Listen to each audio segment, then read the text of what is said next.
Carille, Emerson Sheik, Cleison, para quem foi o recado que André Sanches deu depois da derrota do Corinthians contra o CSA na noite dessa quarta-feira? É sobre isso que eu vou tratar no vídeo de hoje do canal do Nicola.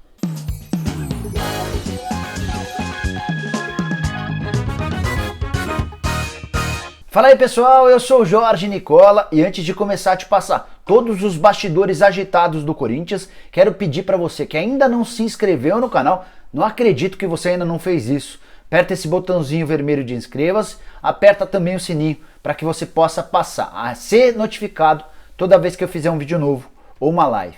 Quero começar esse vídeo lembrando de uma frase que o André Sanches soltou ontem na entrevista coletiva. A frase é a seguinte: Carille tem que reagir, bater forte. Nessas horas tem que ter mudança drástica, até na diretoria.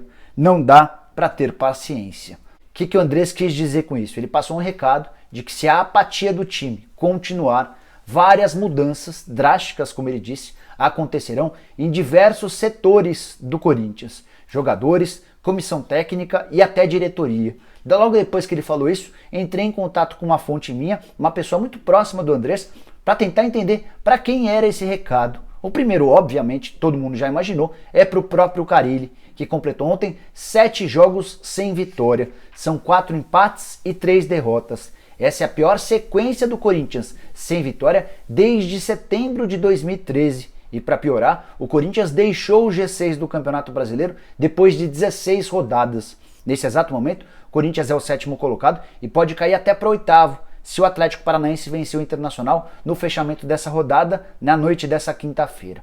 Pois bem, o Carille, de acordo com o Andrés e na visão de outros dirigentes do Corinthians, perdeu o vestiário. Ele não consegue mais fazer com que os jogadores corram por ele. E o pior é que não consegue demonstrar capacidade, repertório ofensivo. Isso tudo está muito claro para a diretoria do Corinthians. Ele só não foi mandado embora ainda por causa de uma multa rescisória, que hoje está avaliada em algo na casa dos 6 milhões de reais. É importante lembrar que essa multa vai diminuindo a cada mês que passa. Isso porque quanto mais próximo do fim do contrato do Carille, menor é a multa. O Carille tem vínculo com o Corinthians até dezembro de 2020. Não fosse por essa multa, e provavelmente o Carille já tinha sido mandado embora. O Andrés não quer pagar 6 milhões de reais porque entende que isso seria muito ruim para os cofres do clube, cofres absolutamente detonados. Publiquei recentemente um vídeo contando que o Corinthians fechou somente no primeiro semestre com 100 milhões de déficit. Nos 8 primeiros meses do ano, ou seja, com mais 2 meses, julho e agosto,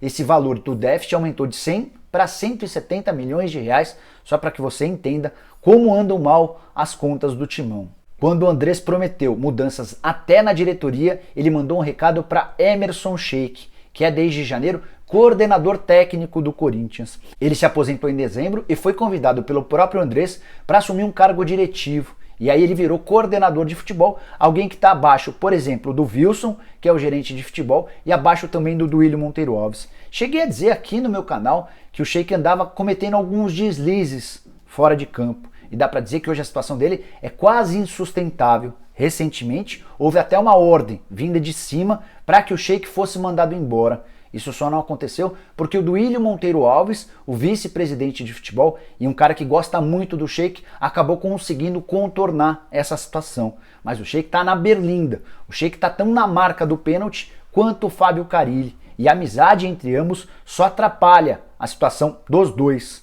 Até porque se o Andrés tomar a decisão de mandar o Carille embora, provavelmente também, apesar dos pedidos do Duílio, dispensará o Emerson Sheik.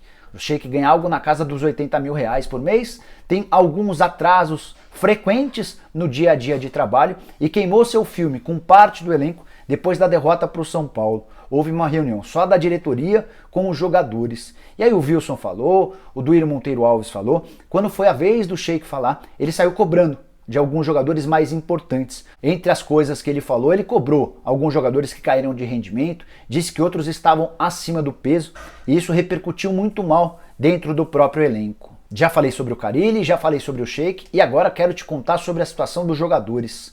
Aquele que mais irrita a diretoria hoje é o Cleison, que tem sido titular com o Carille, tudo por causa do comportamento extracampo do atacante. Ele já foi cobrado, inclusive, recentemente, para dar uma maneirada, mas, ao que parece, não surtiu efeito. O Andrés tem entrado em algumas divididas com o grupo. Recentemente ele reuniu todo mundo para reclamar das seguidas entrevistas dando porradas no Carille. Ele exigiu que isso acabasse. E nos últimos dias você pode reparar que ninguém mais cornetou publicamente o treinador do Timão. E para contextualizar tudo isso que eu falei, quero relembrar algumas frases ditas pelo Carille nessa quarta-feira. Ele disse: "Hoje não quisemos jogar bola. Quem já quiser sair de férias pode sair, não tem problema algum." Outra frase, aí agora sobre o Carille. O Carille tem contrato até o fim do ano que vem. Se eu falar que ele continua, vão falar que aquilo que a gente fala não vale. Aí uma declaração para mim que deixa claro de que ele não pode bancar o Carille, porque se depois demiti-lo vão cobrar essa frase. Outra coisa, já vi time perder, mas se entregar não pode. Está apático, não pode ficar nesse marasmo.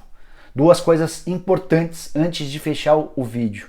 A primeira delas sobre a segurança reforçada. Antes mesmo de os muros do Corinthians amanhecerem pichados, nessa quinta-feira, o Corinthians já havia tomado algumas providências internas, entre elas de reforçar a segurança. A partir dessa quinta-feira, no CT do Corinthians, vão estar pelo menos 40 seguranças. São 10 que trabalham normalmente, outros 30 serão contratados temporariamente. Há preocupação de protestos e até de tentativas de invasão depois dessa sequência muito ruim de 7 jogos sem vitória.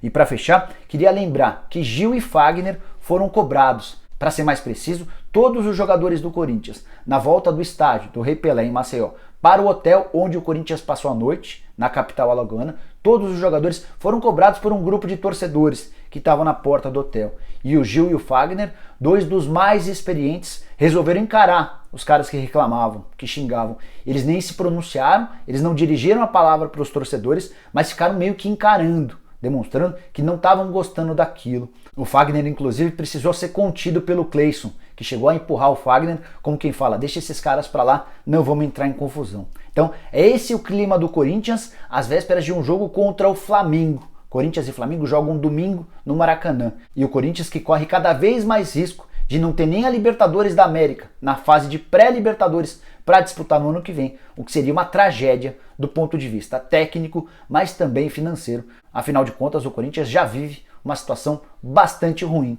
quando o assunto é dinheiro. Bom, pessoal, eram essas as informações que eu queria trazer para vocês. Espero que tenham curtido o vídeo e deem um like por aqui. Quem ainda não se inscreveu no canal, se inscreve agora mesmo, aperta o sininho para que você comece a ser notificado toda vez que eu fizer um vídeo novo ou uma live, e usa o espaço para comentários para dizer o que você acha de toda essa crise do Corinthians. Quem são os culpados? O Andrés Sanches está certo de cobrar dessa maneira? Beleza? A gente se vê numa próxima. Abraço!